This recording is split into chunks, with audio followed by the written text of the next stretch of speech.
Last year po ako nag-stop ng pag-aaral. Ngayon, undergrad po ako. May share lang ako sa inyo ngayon. Ito talking about time. Fred, wala akong time para magnegosyo. Wala akong oras para dyan.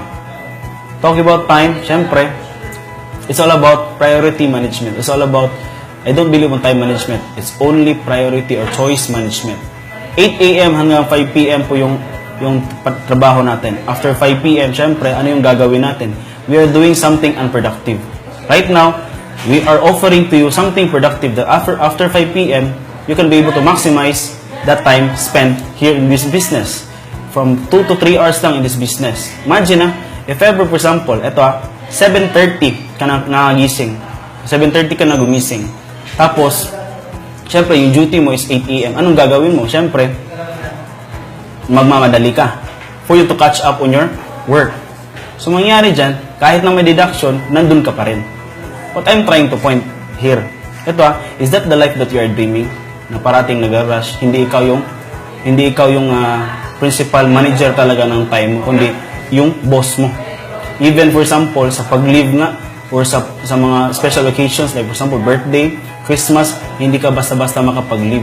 How much more you are doing the business. Tama?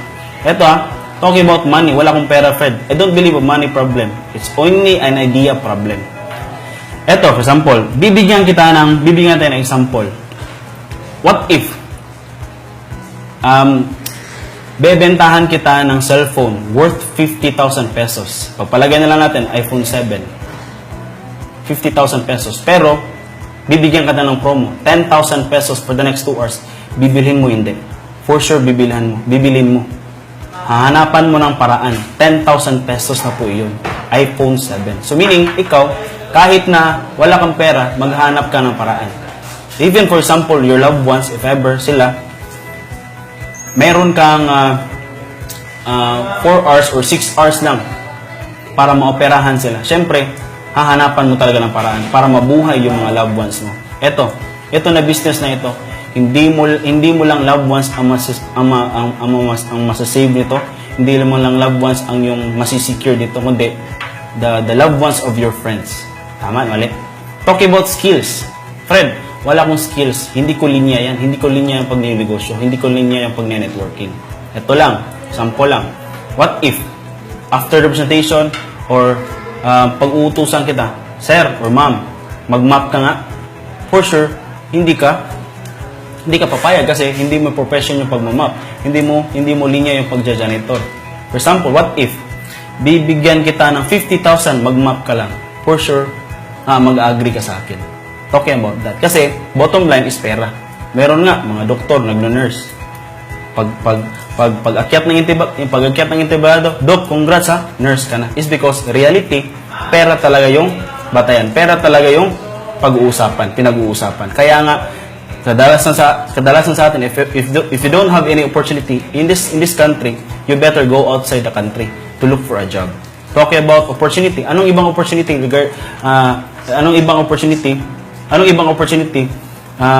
Talking about aside be private mo ba aside sa pag-work mo.